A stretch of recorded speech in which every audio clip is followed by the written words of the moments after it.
10 जुलै 2025ला कोल्हापुरातल्या गावबाग पोलीस ठाण्यात एक तक्रार दाखल झाली होती। नीता तडाखे या बहिणीनं आपला भाऊ लखन बेनाडे बेपत्ता असल्याची केलेली ही तक्रार। पोलिसांनी या तक्रारीवरून बेनाडेचा शोध सुरू केला। बेनाडे ग्रामपंचायत सदस्य होता। त्याचे इचलकरंजीमध्ये वजन होतं। खास करून त्याच्या रांगोळी गावात तो चांगलाच फेमस होता।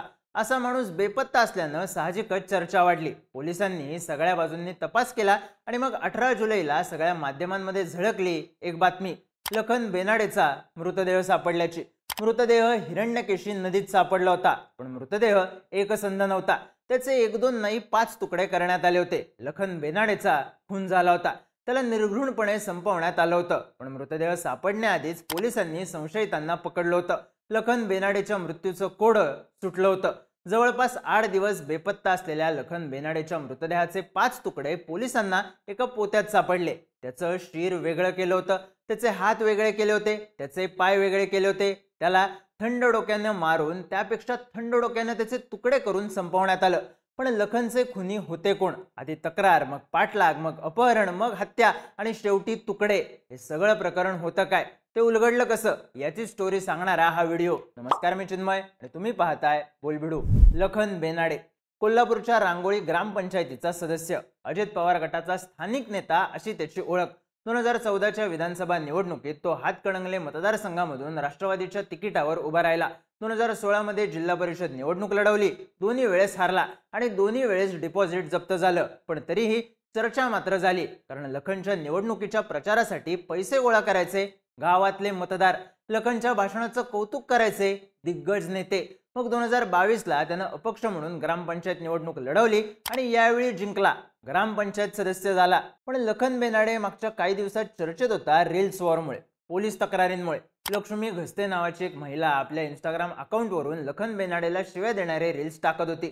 तो कसा गुन्हेगार आहे, त्यानं आतापर्यंत कुठले गुन्हे केलेत, तो कसा महिलांना छळतोय, असे अनेक आरोप तिने केले। लखन सुद्धा सोशल मीडियावर पोस्ट टाकत असल्याची चर्चा झाली आणि हा सगळा वाद इतका विकोपाला गेला की त्यातून घडला लखन बेनाडेचा खून। लखनच्या खुनात 4 तरुणांना आणि एका महिलेला अटक झाली। तीच महिला जिने लखनला शिव्या देणारे रील्स टाकले होते, नाव लक्ष्मी घस्ते। 2 वर्षांपूर्वी लखनची ओळख लक्ष्मी घस्ते या महिलेशी झाली। दोघांमध्ये जवळीक वाढली आणि नंतर दोघं एकत्र राहायला लागले। लखननं गावात आजूबाजूच्या लोकांना सांगितलं होतं, मी लक्ष्मीचा नवरा आहे। पण काही महिन्यांनंतर दोघांमध्ये वादाचे खटके उडायला लागले। लखनने अनेक वेळा लक्ष्मी घस्तेची पोलीस स्टेशनमध्ये तक्रार केली।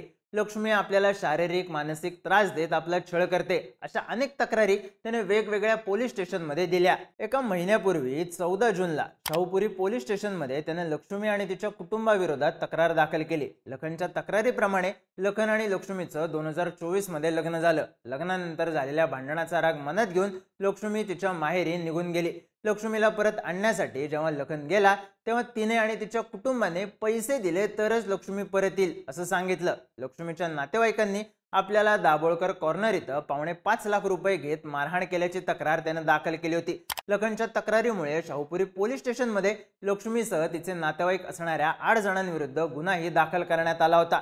लखननं प्रत्येक तक्रारीत लक्ष्मी आपली बायको असल्याचं सांगितलं असलं तरी लग्नाचा एकही पुरावा दिला नव्हता। पोलीस तपासात समोर आलेली माहिती आणि लक्ष्मीच्या तक्रारीनुसार लखन आणि लक्ष्मीचं लग्नच झालं नव्हतं।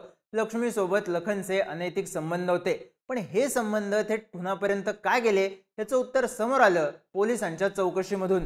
लखन आणि लक्ष्मी सोबत राहत असले तरी लखन बेपत्ता होण्याच्या आधीच लक्ष्मी त्याला सोडून गेली होती। लखन बेपत्ता झाल्याची तक्रार आणि त्याच वेळी लक्ष्मीनं त्याच्या विरोधात सोशल मीडियावर टाकलेले रील्स, यामुळे संशयाची सुई सगळ्यात आधी तिच्यावर गेली।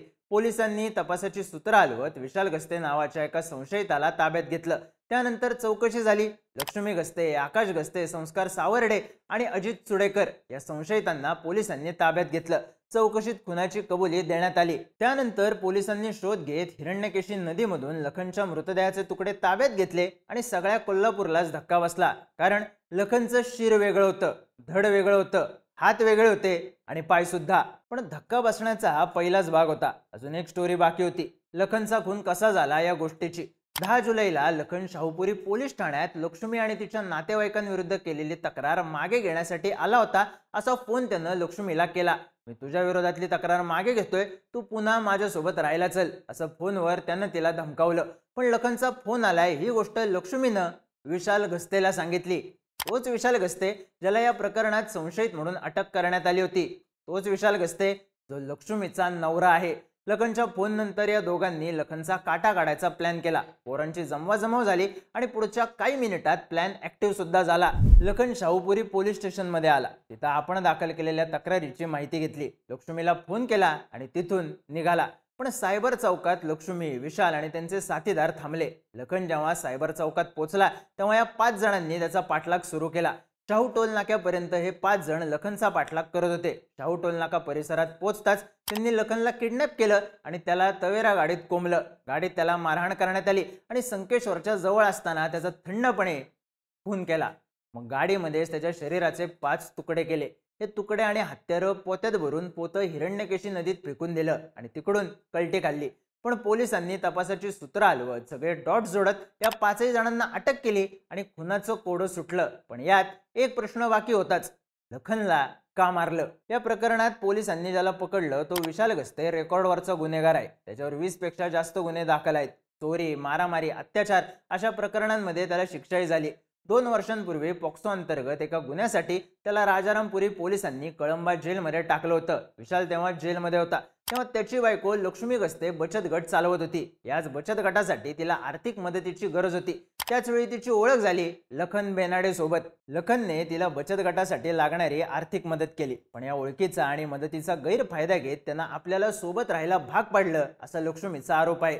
जबरदस्तीनं आपल्यासोबत राहायला लावलं असलं तरी लखननं सगळ्यांना लक्ष्मी आपली पत्नी आहे असंच सांगितलं होतं. लखननं आपल्यासोबत जबरदस्तीनं शारीरिक संबंध ठेवले, आपले अश्लील व्हिडिओ काढले आणि ते व्हायरल करण्याची धमकी दिली असेही आरोप लक्ष्मीनं केले. या दोघांनी एकमेकांविरुद्ध तक्रारी सुद्धा दिल्या होत्या. पण वादानं वेगळंच वळण घेतलं जेव्हा लक्ष्मीचा नवरा विशाल गस्ते जेलमधून बाहेर आला. लक्ष्मीनं लखनला सोडलं आणि ती विशालकडे जाऊन राहायला लागली. या गोष्टीचा लखनला त्रास व्हायला लागला आणि त्यानं लक्ष्मीचा मानसिक छळ सुरू केला. तिच्या विरोधात तक्रारी दाखल केल्या. त्यात विशालचं सुद्धा नाव घेतलं. त्याच्या तक्रारी वाढत गेल्या. तो पोलीस चौकीत राजकीय वजन वापरत असल्याचे आरोप झाले आणि त्यातूनच लक्ष्मी आणि विशालनं ठरवलं लखनचा काटा काढायचा. 10 जुलैला लखनचा फोन, त्याची तू माझ्यासोबत राहायला चली धमकी ट्रिगर पॉइंट ठरली आणि विशाल, लक्ष्मी आणि त्यांच्या साथीदारांनी प्लॅन अंमलात आणला. पुढच्या काही तासात लखनचा खून झाला होता. लखनची पार्श्वभूमी सुद्धा गुन्हेगारीच होती. राजकीय वजन वापरून लखन दादागिरी करायचा.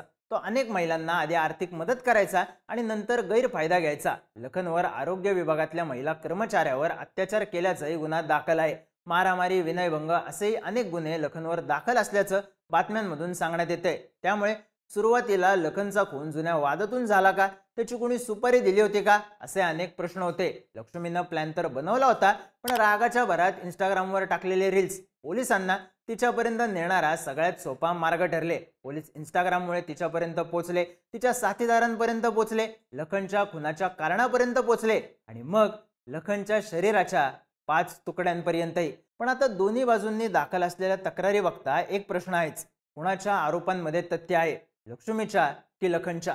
उत्तर द्यायला लक्ष्मी पोलिसांच्या ताब्यात आहे. लखन उरलाय तो फक्त बातमीत, शरीराचे 5 तुकडे झाल्याच्या बातमीत.